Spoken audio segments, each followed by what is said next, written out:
구원을 얻으리이다. 아멘. 예, 하나님의 말씀. 계속 이어서 아삽이라는 사람이 오늘 제목 말씀처럼 영장으로 소사님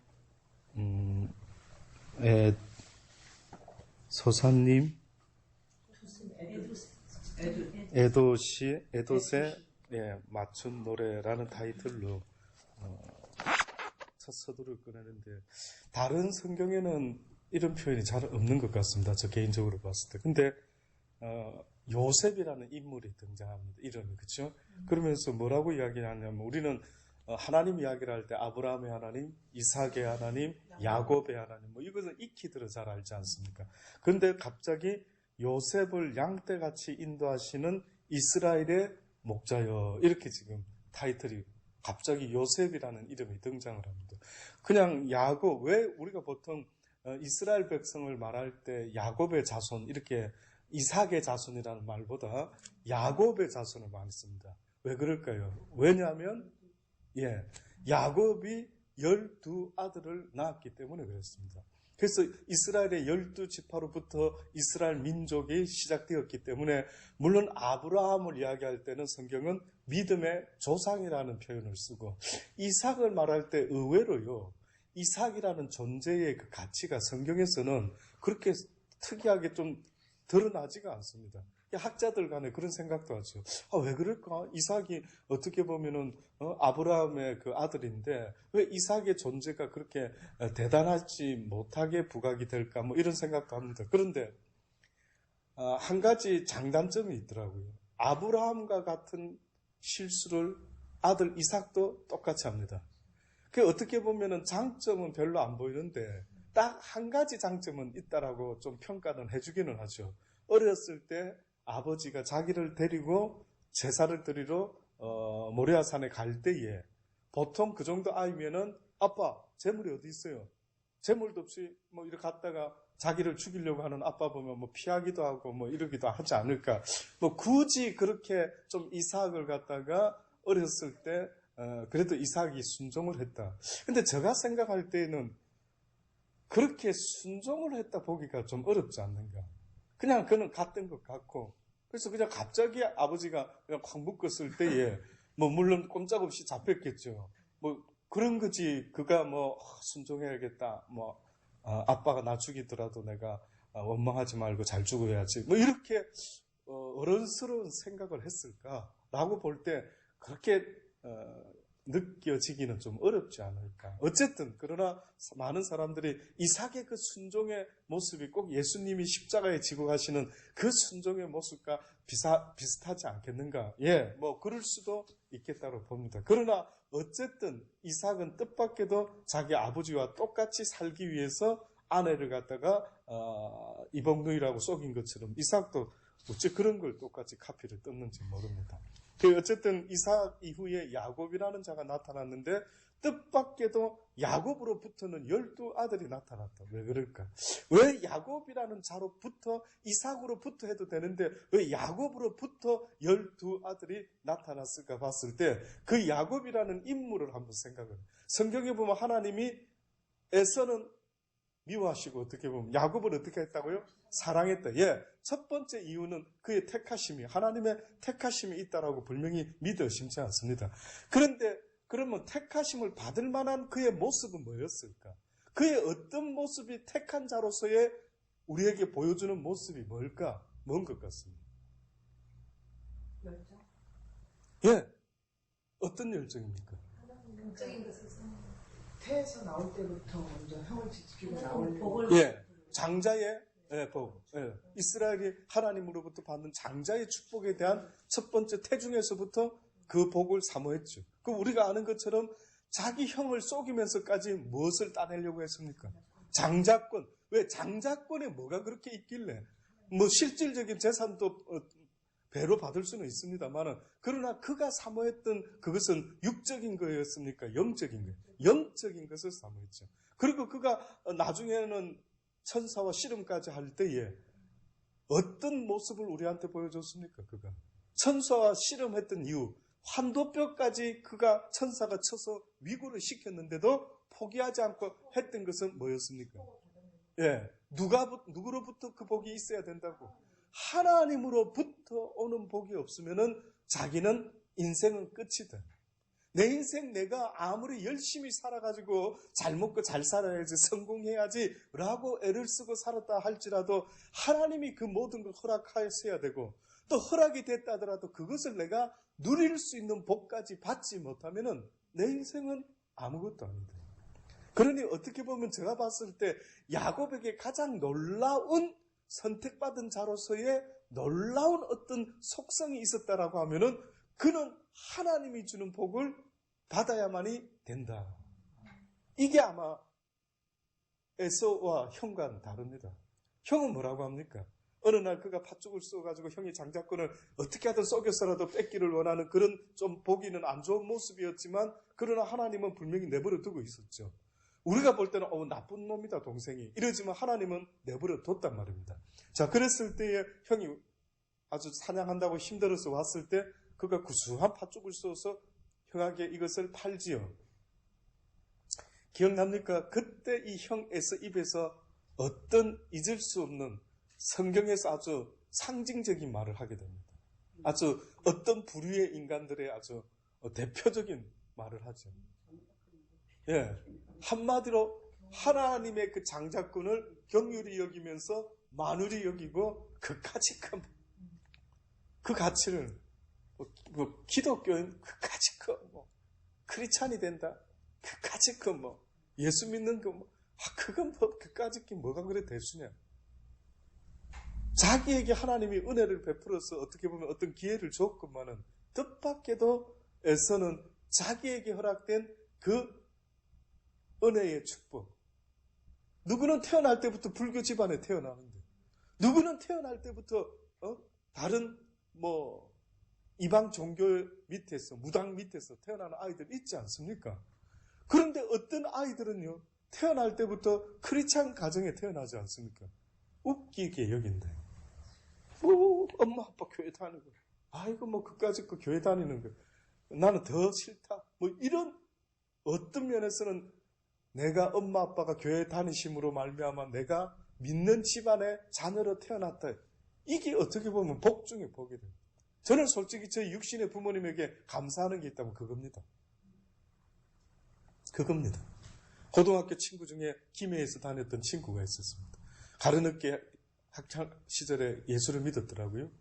그래서 그 시골에 있는 교회에서, 김해에서 대전가 거기서 아마 교회를 다니더라고요.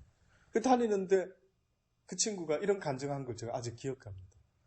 어느 날 교회를 부모 몰래 하도 반대가 있어서 교회하고는 관계없는 집안이라 교회를 다니기 시작하는데 발견이 됐대. 그 엄마가 특히 노해가지고요, 그 아들 성경책을 쫙쫙 찢어가 불에 태우는 적이 있다더라고요. 그 이야기를 내 친구가 실제 자기는 그렇게 부모한테 그렇게, 근데 그 친구가 저 친구 중에 가장 먼저 목사가 됐습니다. 그 군목이 돼가지고 군대 가는 바람에 가장 먼저 목사 안수를 받고 군목으로 가게 되었습니다. 참 뜻밖이죠. 그래서 그런 어떤 모습들을 볼 때에 그 당시 때 저 느낌이 그 친구의 이야기를 들을 때 어머나 나하고는 너무나 다른 이야기. 나는 그래도 우리 엄마 아빠가 교회를 다니시니까 그냥 나는 누가 교회 다닌 데서 나를 방해하는 자 없었단 말이에요. 이런 것을 하나님은 우리에게 은혜다라고 어떻게 보면 말씀하지 않겠습니까? 값없이 준 은혜, 네가 선택한 게 아니고 네가 만들어낸 것이 아닌 그 은혜, 어떻게 보면 에서라는 자도 지가 만들어낸 게 아니지요. 하나님의 은혜로 장자로 태어났으면 그 장자의 귀함을 어떻게 보면 아버지로부터 들었을 터인데 그것을 갖다가 만월히 여겼을 때 결국 그의 영적인 축복은 누구에게로 옮겨졌다? 야곱에게로 옮겨지고 말았다. 아무것도 아닌 것 같지 않습니까? 그러나 하나님은 지금도 저는 말씀드리고 싶은 것은 먼저 무엇을 귀하게 여길 줄 아는 마음을 가져야 되느냐 하는 걸 계속 말씀하는 겁니다.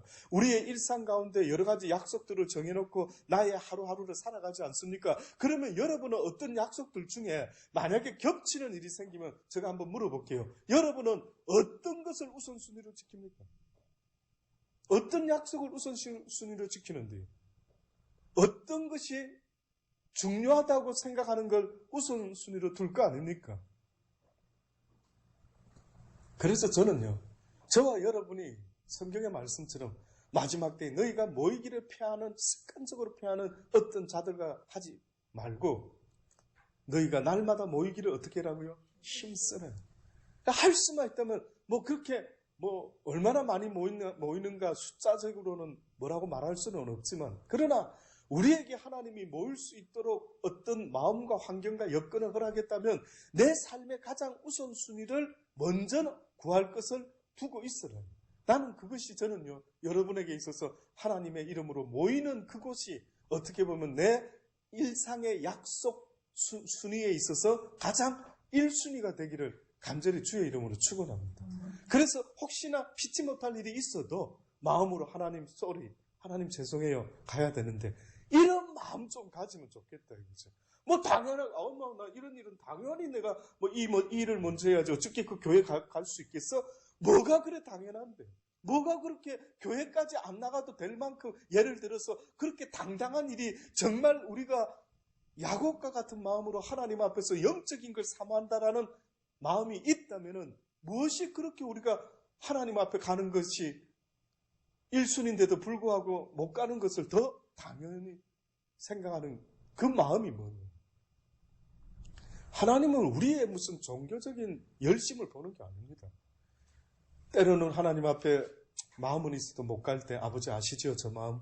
저 오늘은 이 일을 할 때 정말 하나님의 딸로서 이 일을 하겠나이다. 이런 어떤 마음들이 나타나며, 또 어떻게 보면 주일을 지킬 때 저는요, 여러분이 토요일 저녁에 그래 내일 주일이니까 오늘은 몸을 피곤하지 않게 좀 푹 자고 내일 일주일 동안 일을 열심히 했으니 좀 이렇게 마음을 좀 쓰면서요.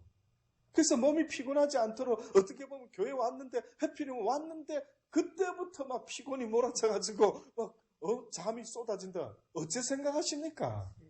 예? 저는 그 어느 때는 저 믿지는 장사인데, 믿지는 장사. 쉽게 말해서 오히려 하나님 앞에서 가장 중요시 여기는 그 시간을 위해서 나는 어떻게 애를 쓰느냐. 저는 새벽에 일 나가는 사람들 보면 놀랍더라고요. 미리 저녁에 어떻게 합니까? 일찍 자더라고요. 와, 어떻게, 왜 일찍 잡니까? 내일 일을 해야 되는데 피곤하면 안 되니까 일찍 자더라. 근데 제가 여쭤보고 싶어요. 여러분이 교회에 올 때 혹시나 여러분 마음속에 그 정도의 정성이 있느냐? 비록 먼 거리에 산다 하더라도 내가 1시간 전부터 2시간 전부터라도 주를 사모하는 마음으로 버스를 타든 뭐를 해서 온다 할 때, 저는 하나님이 이미 그 마음을 받으셨다라고 믿어 심지 않는 겁니다. 이런 관계 좀 되면 안 될까요? 이런 관계, 마음과 마음을 쓰는 관계 있지 않습니까? 마음을 나누는 관계 있지 않습니까?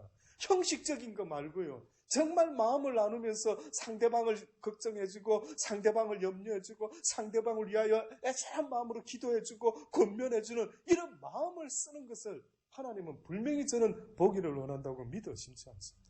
여기 있는 우리는 습관을 쫓는 그냥 습관적으로 교회만 가면 되지. 아닙니다. 안 와도 됩니다.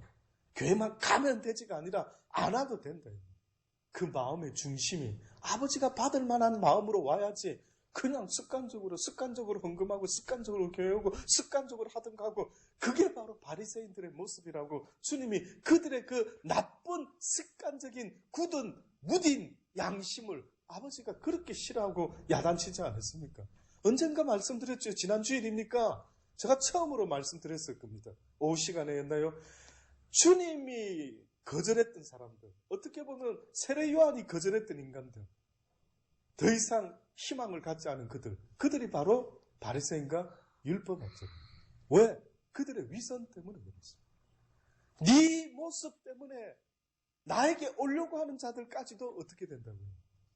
못 온다. 네 쳐다보니까 예수 못 믿겠다. 쉽게 말하면 너가 예수 믿는다니까 나는 네 살아가는 모습 보니까 예수 못 믿겠다. 이런 것처럼 바리새인들은 말은 그럴듯해서 주님이 뭐라고 좋게 말했습니까? 그들의 말은 새겨 들으라. 그러나 무엇은 본받지 마라. 그들의 행위는 본받지 마라. 쉽게 말하면 그들이 하나님 앞에서 말씀에 순종하지 않고 위선적인 삶을 살아가는 그들의 모습은 본받지 말아라. 그래서 결국은 너희의 의가 바리새인들의 의보다 낫지 못하면 천국에 들어갈 수가 없다. 이건 아주 좋지 못한 비유입니다. 좋은 비유가 아닙니다. 너희의 의가 쉽게 말하면 바리새인들은 사람들한테 보여주려고 하는 의를 가지고 지극히 자기의 의를 힘써 드러냈던 자들이 바리새인들. 그런데 하나님께서 그들보다 너희가 낫지 못하면 안 된다. 무슨 말입니까? 하다못해 아주 좋은 비유는 아닙니다.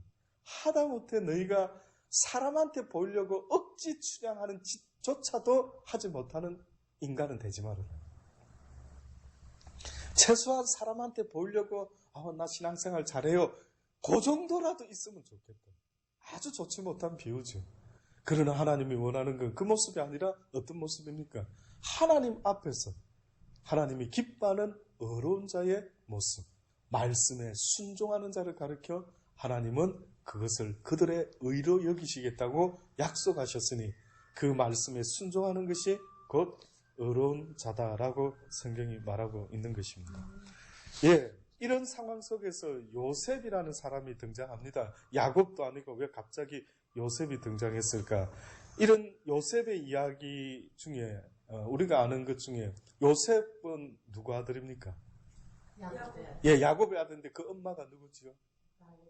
예, 라헬가 레아라고 하고 그 다음은 비라, 그 다음 또 누굽니까? 종들을 몸을 통해서 그 아이들이 12이 태어나지 않습니까? 근데 원래 야곱이 좋아했던 정말 본처로 삼고 싶었던 아내가 누구였습니까? 라헬이었죠. 그러면 보세요. 처음에는 쏘가가지고 그 외삼촌 라반한테 쏘가가지고 라헬인 줄 알았더니만 보니까 누가 레아가 들어왔죠. 레아에게서 첫 번째로 태어난 아들은 르벤이라는 아들이 있었습니다.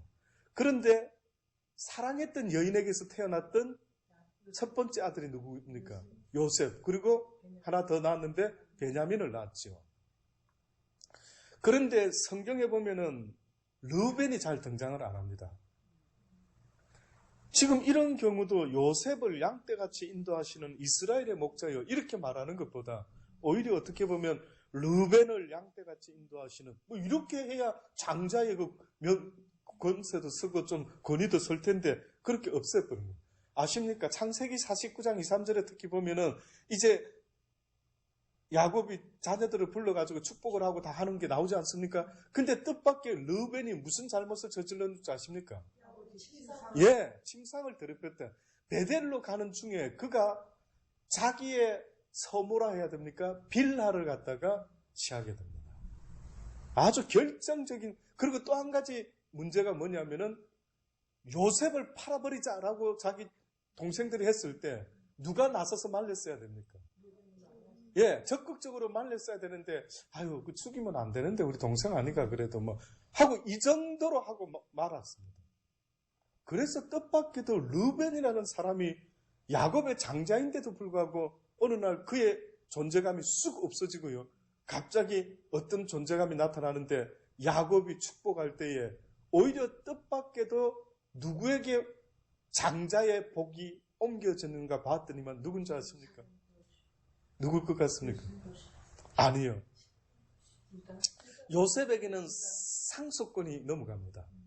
요셉은 그 야곱이 복을 자식들한테 줄 때 물론 장자의 상속권이라고 말을 해도 되기는 되지만 그런 것보다 육적인 상속권입니다. 요셉은. 근데 영적인 상속권이 누구한테로 넘어가느냐?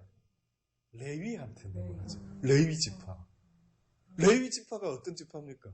하나님을 예배하는 자들 아닙니까? 하나님을 찬양하는 자. 그게 셋째 아들입니다. 레아의 셋째 아들. 그 레아의 셋째 아들한테 레위한테로 갑자기 레위가 이제는 너희는 기업이 없다. 너희는 이제 영적으로 하나님만 섬기는 자손이 되어라. 와. 그래가지고 오히려 어떻게 보면 영적으로 하나님을 섬기는 이런 귀한 일을 하는 것은 어떤 면에서는 육적으로는 눈에 보이는 복을 받는 자들이지만 레위 지파는 영적인 장자의 복을. 그 다음에 우리가 방금 말했던 유다가 넷째 아들입니다. 그 유다에게서 누가 나왔다 그랬습니까? 그래서 유다는 어떤 유산을 상속받은 줄 아십니까? 다스리는 권세를 가진 자입니다. 유다의 이름은 찬양이라는 이름 뜻밖이죠.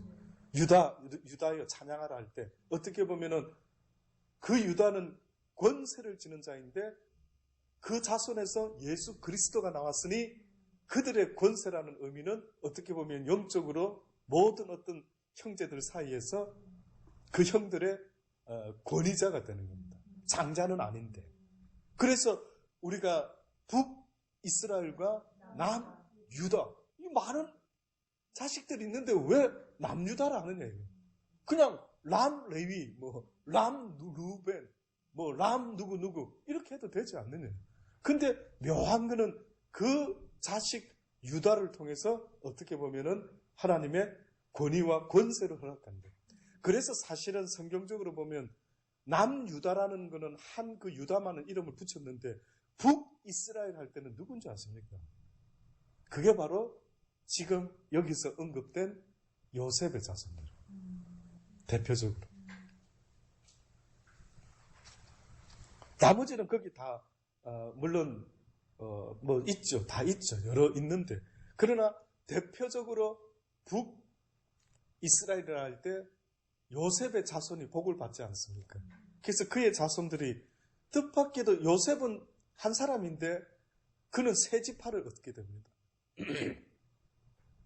그의 동생도 베냐민도 한 지파가 됐죠. 근데 그의 두 아들이 각각의 지파가 돼요. 에브라임과 므낫세라는 지파를. 야, 대단하지 않습니까? 그러니까 그 자손들이 주축이 되어가지고 북이스라엘을 이루게 되는. 자, 이런 배경 속에서 하나님이 지금 아삽 입을 통해서 아삽의 이야기를, 기도를 듣고 있는데 아삽이 이릅니다. 요셉을 양떼같이 인도하시는 이스라엘의 목자여 귀를 기울이소서. 그룹 사이에 자정하신 자여 빛을 비추소서.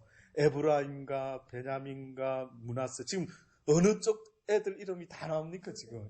예, 지금 그 라헬의 아이들, 손자들 이름이 지금 다 언급되고 있습니다. 에브라임과 베냐민과 므낫세 앞에서 주의 용력을 내사 우리를 구원하러 오소서. 그래서 학자들 중에는 지금 이 아삽이라는 자가 기도하는 것은 북이스라엘을 위하여 기도하고 있는 것 같아. 남유다보다는 아마 북이스라엘이 나중에 아수르에게 망할 때에 그 어떤 상황 속에서 그는 다시 회복시켜 달라고 하나님께 북이스라엘을 위하는 기도를 하고 있는 게 아닌가. 하나님이 우리를 돌이키시고 주의 얼굴빛을 비추사 우리로 구원을 얻게 하소서. 왜 주의 얼굴빛을 비추사라는 이런 말씀이 성경에 자주 표현이 됩니다. 어떤 의미가 있을까요? 왜 기도하는 사람들이 꼭 기도하다가 주의 빛을 나에게, 나의 얼굴에 비춰주소서라고, 주의 얼굴빛을 나에게 비춰주소서 이렇게 말하는 의미가 뭘까요? 왜 주의 얼굴빛을 비춰달라 할까요? 한마디로 말하면 그들이 생각할 때 내가 고난당하고 있을 때 아버지는 어떻게 하고 있단 말입니까? 날 쳐다보고 있다란 말입니까? 딱 돌아서고 있다라는 거예요. 예. 외면하지 않고서야 아버지가 날 보고도 가만히 있지는 않을 거다. 예, 의미 있지요. 의미 있습니다. 그래서 이스라엘 백성들도 고난이 더할 때에 그들이 애굽에 있을 때 고난이 더하니까 하나님께 막 부르짖었더니만 성경에 뭐라고 했습니까? 그들의 부르짖음을 듣고 하나님께서 기억했다 했습니다. 기억. 잊어먹었다가 가만히 있어. 쟤네들 누구지? 이렇게 기억을 했대. 이게 말이 됩니까? 하나님이 기억력이 무슨 왔다 갔다 우리처럼 그러신 분입니까? 아니다 이거죠. 근데 좀 유머가 있으신지 모르겠는데 하나님이 우리와의 관계 속에서 어떤 표현들을 쓸 때 보면은 뜻밖에도 그렇게 인간이 쓰는 것처럼 그렇게 유머스럽게 표현을 하는 겁니다. 그러니 어떤 면에서는 아삽의 기도가 하나님의 마음을 움직일 수 있겠다 싶은 거는 그가 바로 하나님이 쓰는 표현들을 잘 쓰고 있는 겁니다. 이 사람이 뜻밖에도 그렇습니다. 그래서 표현을 하도 무슨 대단하게 막 막연하게 말하는 게 아니라 구체적으로 아버지 왜 자꾸 얼굴을 돌리셔요? 좀 얼굴을 나한테 좀 보여주세요. 그 환한 빛, 그 인자의 빛, 그 온유의 빛을 나에게 좀 향해 주면 안 될까요? 화내지 마세요. 얼굴 너무 굳어 있습니다, 아버지. 좀 얼굴 풀어주세요. 내 비록 잘못했다 할지라도 아버지여 나에게 다시 한번 기회를 주셔서 나로 하여금 구원을 얻게 하여 주옵소서. 이렇게 기도를 하고 있는 겁니다. 만군의 하나님 여호와여, 주의 백성의 기도에 대하여 어느 때까지 노하시리까?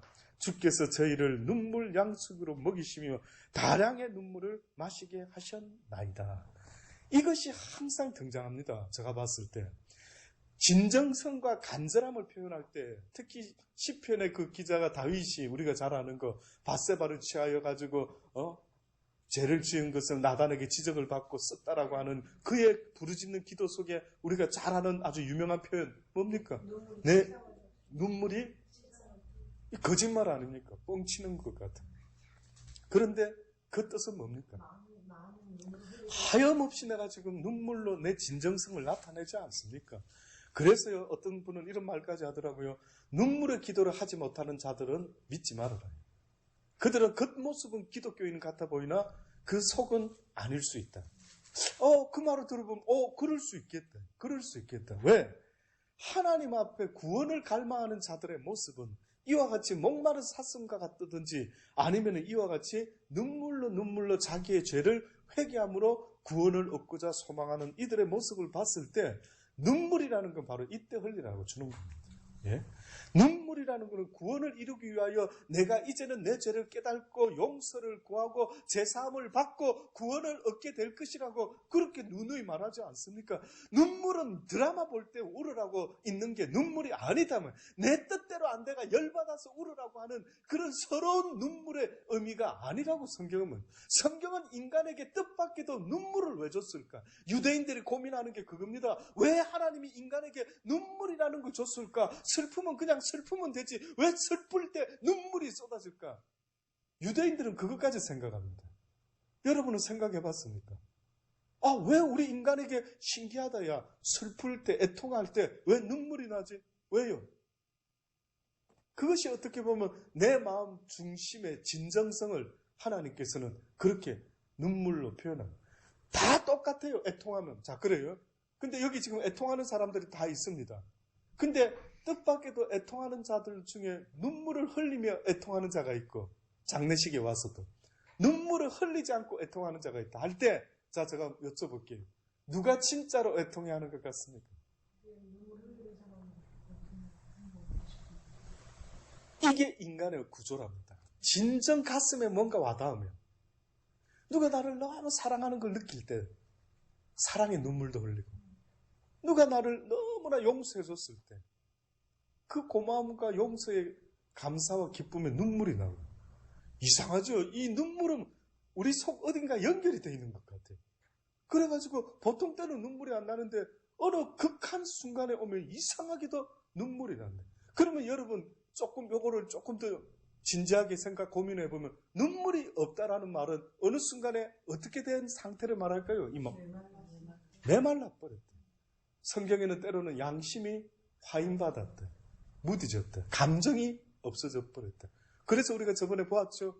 아이들이 장터에서 노는데 피리를 불고 해도 춤도 추지 않고 장례식 놀이를 하면서 애곡하는데도 눈물도 흘리지 않는 저들. 이 시대가 그렇게 되고 말았다. 그들은 이런 눈물을 흘릴 겁니다. 내 뜻대로 안 될 때 열받는 눈물. 내 마음대로 되지 않을 때는 남들은 남들에 대한 사랑은 제가 늘 말씀드리죠. 사랑은 나에 대한 겁니까? 너에 대한 겁니까? 너에 대한 반응이 사랑입니다. 너에 대한 반응이. 그런데 나에 대한 반응에서는 우는 자가 있는데 서러워서 내 뜻대로 안 돼가 열받아서 자존심 상해서 이렇게 운단 말이에요. 그런데 어떤 사람의 슬픔과 기쁨을 봤을 때 반응을 해야만이 내 속에 진정 그에 대한 사랑의 마음이 있다라고 하나님이 말을 하는 거예요. 그래서 여러분 조심하십시오. 누군가가 슬퍼할 때 나하고는 관계없는 일, 누가 기뻐할 때 나하고는 저 사람 좋겠다. 배 아파. 이것이요. 지금 내 심령이 얼마나 무디져 있는가, 얼마나 화인 맞아 있는가를 돌아보셔야 됩니다. 그래서 하나님이 안타까운 거는 왜 예루살렘에 의인 하나가 없어서 망한다라고 했는지 아십니까? 하나님을 찾는 자가 없어서 어떻게 보면은 눈물로 하나님께 기도해 줄 수 있는 의인 한 사람이 없었던 거예요. 그들의 잘못된 모습을 보고 누군가가 울어줄 수 있고 누군가가 중보 기도만 해줄 수 있다면 하나님은 천군천사를 보내서라도 그 예루살렘을 살리실 텐데 그 누구도 눈물로 기도를 하지 않은 겁니다. 저는 그 모습을 이 가운데 의인이 어디 있느냐, 의인 하나가 없다라고 했을 때 저는 롯의 실수가 뭐였을까? 소돔과 고모라 성에서 그가 부끄러운 구원은 받았는데 하나님이 인정하는 그 한 사람의 의인이었다면 소돔과 고모라 성이 분명히 멸망당하지 않았을 텐데 왜 그는 어떤 모습으로 살았는가? 뭐가 없었을까? 하나님을 잘 알고 있었죠. 자기 딸까지 줄 정도로 하나님의 천사들에 대한 나그네에 대한 그 어떠한 그것은 어디서부터 온 사상입니까? 하나님의 잘 알고 있었죠. 그런데 뜻밖에도 그의 모습 속에 사익감들도 농담으로 여길 정도로 영적인 권위가 전혀 없었대요. 어떻게 보면 저 생각입니다. 롯은 아마 기도하는 자가 아니었던 거예요. 그가 그 소돔 고모라 성 사람들의 아주 타락하는 그 인간이 저래서는 안 돼 하는 걸 보고 가슴 아프게 그들을 위해서 중보기도 하면서 그들의 죄를 그들에게 돌리지 마시고 아버지여 용서하여 주소서, 우리에게 자비를 베풀어 주소서, 주의 낯을 우리에게 다시 돌려주소서, 구원받을 백성들을 더 일으켜 주소서 라고 그가 만약에 그 한 사람이 할 수 있는 일은 아무것도 없지만 그가 할 수 있는 힘은 너무나 없지만은 그가 그 어두운 세상 속에서 기도하는 사람이었다고 한다면은 그 어두움은 어떻게 됐을까? 물러가지 않았을까? 그 어둠은 완전히 뒤바뀌어지지 않았을까? 여러분이 지금 악해가는 세상을 어떻게 이길 건데요? 어떻게 이길 건데요, 여러분이? 세상에 이 악한 방법이 아니면 먹고 살 길이 없다고 해가 온갖 세상에 온갖 방법들이 다 있지 않습니까? 어떻게 살아갈 건데? 어떻게 그들을 이길 수가 있을 건데? 기도하실 수 있는 그러한 저와 여러분 되기를 바랍니다. 그들을 보고 나도 그렇게 해야 되나? 이게 아니라 주여 저들이 하는 일을 저들이 알지 못하고 저럽니다. 용서하여 주소서. 나 역시도 아버지여 그들과 같이 세태에 함께 흘러가지 않게 하시고 이 세상을 본받지 않게 도와주옵시고 내 믿음을 내가 지키게 도와주옵소서. 영적 싸움이 그것 같더라고요. 영적 싸움이라는 게 어떻게 보면 오늘도 하나님은 내 말에 순종하라, 내 말에 또 이놈은 계속해서 에휴 그냥 그렇게 하지 말고 적당히 하고 살아, 적당히 하고. 영적 싸움은 오늘도 말씀을 지킬 것인가 말 것인가, 지킬 것인가 말 것인가, 계속해서 그거 같거든.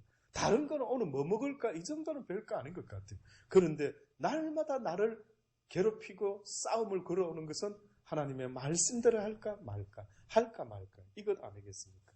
만군의 하나님 여호와여, 주의 백성의 기도에 대하여 어느 때까지 노하시리까 라고 하면서요, 그는 자기의 눈물을 이제 보시고 나의 간절함과 이 기도를 주여 들어 응답하여 주옵소서. 우리로 우리 이웃에게 다툼거리가 되게 하시니 우리 원수들이 서로 웃나이다. 내가 잘못되는 것은 곧 하나님의 이름에 어떻게 하는 거라고 지금 말하고 있습니까? 영광을 가리는 하나님의 이름을 먹칠하는 거다. 여러분 이 정도 자신 있습니까? 아버지 나 가난해도 좋아요. 그런데 있잖아요, 내가 가난하면 내 주변에 나를 하나님 믿는 사람으로 다 알고 있는데 아버지 내가 가난하면 그들이 혹시나 나를 비웃을까? 야 예수 믿는 네 꼴 참 좋다 이런 소리 들을까? 그게 너무 가슴 아파요. 그럼 이 사람은 뭘 더 신경 쓰는 사람입니까? 자기를 신경 씁니까? 하나님을 신경 씁니까? 하나님의 이름에 먹칠할까 봐 그게 더 신경 쓰이는 사람이에요. 여러분은 그럽니까? 정말 여러분은 그럽니까? 하나하나를 꼽시고 보세요. 이 많은 시간 속에 자기를 좀 돌아보세요. 그래서 저는 솔직히 원룸에 혼자 있는 시간이 많을 때 저도 인간인데 왜 때로는 가족들이 보고 싶고 정재가 보고 싶고 민재가 보고 싶고 일하고 갔다 와서 어떻게 얼굴을 새까맣게 탔는지 보고 싶습니다. 그러나 온전하지는 못할지라도 혼자 있다 보면 무엇을 하겠습니까? 내 꼴을 쳐다보는 내 꼴을. 내가 지금 무슨 생각하지? 내가 지금 뭐하고 앉아있지? 날마다 나를 돌아봅니다. 나를 보란 말이죠. 말씀으로 나를 좀 보란 말. 남은 내버려 두십시오. 딴 사람은 먼저는 나를 돌아봐요. 저는 그래서 이 아삽의 기도 이런 부분이 너무 저한테는 막 깨달음을 팍팍팍 주는 겁니다. 와, 이 사람은 이렇게 자신 있게 뭐. 그럼 저도 이렇게 기도해야겠죠. 아버지 어느 때까지니까 사람들이 이용호 목사 네가 아는 하나님 아이고 그래 네가 목회 성공하는 것 같아. 그래 아이고야 네가 진짜 하나님을 전했으면 네 교회가 숫자가 그거밖에 안 되겠느냐. 막 엄청난 사람이 몰려들지 않았겠느냐. 그런데 네가 믿는 하나님을 전하는데 듣고자 하는 자들이 참으로 많구나 라고 주변의 사람들이 아버지여 나를 비웃지 않겠나이까. 어느 때까지 나를 이렇게 내버려 두실랍니까?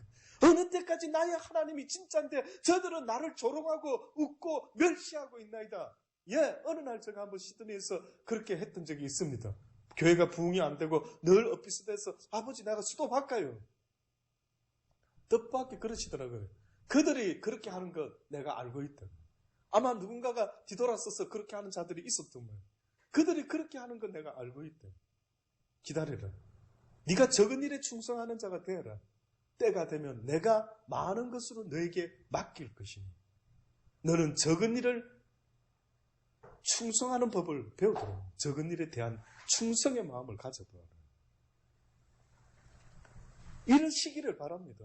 이런 기도가 내가 지금 주변 사람들이 나를 목사로 아는데 권사로 아는데 집사로 아는데 전도사로 아는데 내 가족에서부터 내 이웃에게까지 내가 어떤 문제가 있으면 아버지 이름까지 혹시나 먹칠하면 안 되는데 얼마나 아버지가 이거 들으시면 응답할까요? 안 할까요? 여러분 같으면 응답할 것 같습니다. 제가 내 약점을 칵 찌르네. 아버지의 이름이 그 모세도 써먹은 방법 아닙니까? 모세가 애굽에서 나와가지고 출애굽했을 때 광야에 있던 이스라엘 백성이 목이 꽂아가지고 그들의 마음이 어떠한지 알기를 원하신 하나님이 낮추었는데도 그럴 때마다 원망과 불평을 할 때 아버지가 참다 못해서 하나님이 어떻게 했습니까? 끝장내자 저것들 다 하나같이 없애버리려. 그때 모세가 그걸 막았는데 어떻게 기도하면서 막았습니까? 예, 생명책에 해놨지만 또 그 말과 또 더불어서 무슨 말을 설명을 쭉 합니까?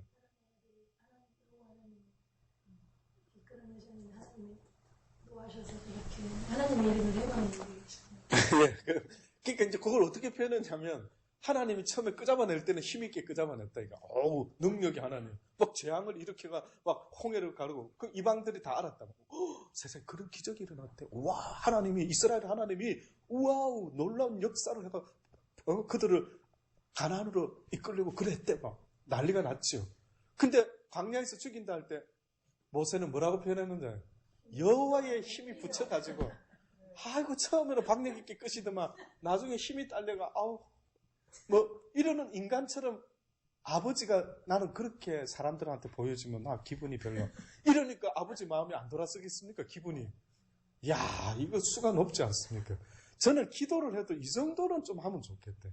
덮어놓고 주세요 하면 우리도 애 새 키워보지만 대놓고 어디다 쓸 건지 또 엄마 마음을 좀 움직여서 이렇게 받아낼 생각은 안 하고 냅다 다가와가지고 엄마 뭐 해주세요 하고 막 주세요 안 주면 막 뒤집어 엎고 막 땡깡 놓고 그래 이뻐 보이던가. 네가 해 그러면. 물론 땡깡 놓고 주는 분도 있겠죠. 근데 어느 부모는 저거 막 더 밉죠. 네. 아이고 그래 그래 아예 딴 방으로 가버리든지 저쪽 골방에 가다가 그래 울어라 실컷 이렇게 하는 짓이. 그런데 만약에 민서가 어느 날 딱 와가지고 엄마 내가 일을 좀 해야 되겠습니다. 공부도 중요하지만 왜 그러는데 네가 무슨 일을 하는데 사실 돈이 좀 필요합니다. 사고를 좀 쳤습니다. 그 갚으려면 한 돈 10만 원이 필요합니다. 아르바이트라도 하기를 원하는데 이 부족한 아들을 용서해 주시고 아르바이트 할 수 있도록 저에게 허락해 주십시오, 엄마. 자, 이랬습니다. 그래, 잘 됐다. 가 아르바이트 해라. 같은 말을 하는데 지혜를 가지고 이야기를 하는 자가 있고요. 기도를 해도 냅다 습관적으로 하고, 냅다 달라 하고, 냅다 하면 아버지는, 누가 좀 말리라, 기도하는 거. 시끄러워서 기가 아파 죽겠다. 그런 경우 있습니다. 그래서 이스라엘 백성들이 축제로 모이고 뭐로 모이고 해가지고 막 행사를 하고 셀러브레이션을 하고 난리를 치더라. 아버지가 오히려 뭐라 합니까? 저것들 좀 말려라. 저 못하게 좀 붙잡아라고. 그렇게까지 한다는 거예요. 그래서 저는 이분의 이 모습, 이 기도의 내용들이 참 놀랍다. 자, 그래서 방금 우리가 광야 이야기를 했죠. 그 이야기를 아삽이 그대로 하고 있습니다. 보세요. 주께서 한 포도나무를 애굽에서 가져다가 열방을 쫓아내시고 이를 심으신 누구 말합니까? 포도나무는 누구를 말합니까? 예, 포도나무는 예수 그리스도가 아니라 포도나무는 뭘 상징한다고요? 이스라엘 백성을 상징하는 과일이 포도입니다. 포도나무라고 성경에 나오면은 우리가 이스라엘 이야기를 비유로 할 때에 포도나무와 무화과 나무를 들게 나옵니다. 근데 주로 기본적으로 물론 포도나무를 예수님이라고 말을 하지요. 너무 여러분은 믿음이 좋으셔서 지식이 많아서 한 걸음 앞에 나가서 이야기를 하는데 실질적으로 지금 주님이 뭐라 했습니까? 한 포도나무를 애굽에서 가져다가 열방을 쫓아내시고 이를 어디다 심었다. 가나안 땅에 만약에 심었다 한다면은 그 포도나무는 누가 되느냐 이거예요. 이스라엘 백성을 지금 말하고 있는데 이 아삽이 지금 이렇게 설명을 합니다. 주께서 그 앞에서 준비하셨으므로 그 뿌리가 주께서 미리 다 가나안 땅을 주시려고 작정해서 그 가나안의 열 족속들을 보았을 때에 갈렙과 여호수아가 뭐라 말했습니까? 이는 우리의 밥이다. 아버지가 우리한테 밥 먹으라고 밥상 차려주셨다. 이렇게 두 사람은 믿음으로 봤어요. 근데 지금 아삽도 똑같이 반 겁니다. 주께서 그 앞서서 다 준비가 돼 있는 밥상 차려져 있다 이 말입니다. 그 뿌리가 깊이 박혀서 땅에 편만하며 그 그늘이 산들을 가리우고 그 가지는 하나님의 무엇과 같으며 백향목과 같이 향기를 뿜어내는 아름다운 나무와 같으며 그 가지가 바다에까지 뻗고 능굴이 강까지 믿고 이렇게 아주 놀라우게 하나님이 복에 복을 더하여 주셨다 이겁니다. 주께서 어찌하여 그 담을 흐르사 어느 순간에 이스라엘 백성들이 열국과 같이 왕도 세워주고 막 다윗 때 뭐 최고 아니었습니까? 최고로 갖고 솔로몬 때는 완전히 이제 번영을 누리는 놀라운 나라가 되었지요. 그런데 어찌하여 그 담을 흐르사 길에 지나가는 모든 자로 따게 하셨나이까? 수풀의 돼지는 가장 이스라엘 백성들이 금기시하는 아주 부정한 동물의 상징입니다. 그러니까 다른 이방인을 뭐로 비교합니까? 돼지로 비교해요. 이 돼지 같은 인간들, 하나님을 알지 못한 더러운 인간들, 이렇게 지금 아주 과감하게 표현을 아주 씁니다. 수풀의 돼지가 상해하며 들짐승들이 먹나이다. 망군의 우리도 뭐 열받을 때 이 돼지 같은 놈이 이렇게 막 먹는 것만 좋아하는 이 슉충이 뭐 이러고 막 말을 막 하지 않습니까? 그러니까 아마 아삽도 조금 열을 받았는지 저 돼지 같은 놈들한테 우리를 갖다가 이렇게 무너뜨리시게 만들어가지고 우리를 이렇게 치게 하십니까? 들짐승들이 먹나이다. 만군의 하나님이여 구하옵나니 돌이키사 하늘에서 굽어보시고 이 포도나무를 공고하소서. 주의 오른손으로 심으신 줄기요 주를 위하여 힘있게 하신 가지니이다. 그것이 소화되고 작벌을 당하며 주의 면책을 인하여 망하오니 주의 우편에 있는 자 곧 주를 위하여 힘있게 하신 인자의 위에 주의 손을 얹으소서. 어떻게 보면은 학자들 간의 의견이 조금 두 개로 나뉩니다. 여기서 말하는 인자는 예수님이다 하는 사람도 있고 여기서 말하는 인자는 이스라엘 백성 가운데 그래도 하나님의 말씀대로 살려고 하는 그 자가 있지 않겠습니까? 라고 보는 뭐 그런 어떤 쪽에서의 인자를 이야기하기도 한답니다. 그러나 제가 개인적으로 봤을 때는 여기서 아삽이 이렇게 영적인 사람이라 한다면은 틀림없이 다윗과 같이 예수 그리스도를 주라고 불렀던 다윗과 같이 그도 역시 어떻게 보면은 예수님의 자비하심과 긍휼하심을 구하고 있는 애절한 기도의 모습이다. 하나님이 너무 엄하시고 너무 그냥 고드시고 막 죄를 싫어하시고 하니까 어떻게 보면 아삽이 조금 방향을 틀어가지고 표현하기를 지금 이와 같이 주의 우편에 있는 자 곧 주를 위하여 힘있게 하신 인자 위에 주의 손을 얹으소서. 그래야면 우리가 주에게서 물러가지 아니하오니. 예수님에게 조금 예수님을 위해서라도 주의 우편에 있는 자 저 주를 위하여 힘있게 하신 인자의 위에 주의 손을 얹으소서. 그리하면 우리가 주에게서 물러가지 아니하고 우리를 서성케 하소서. 우리가 주의 이름을 어떻게 해요? 부르리이다.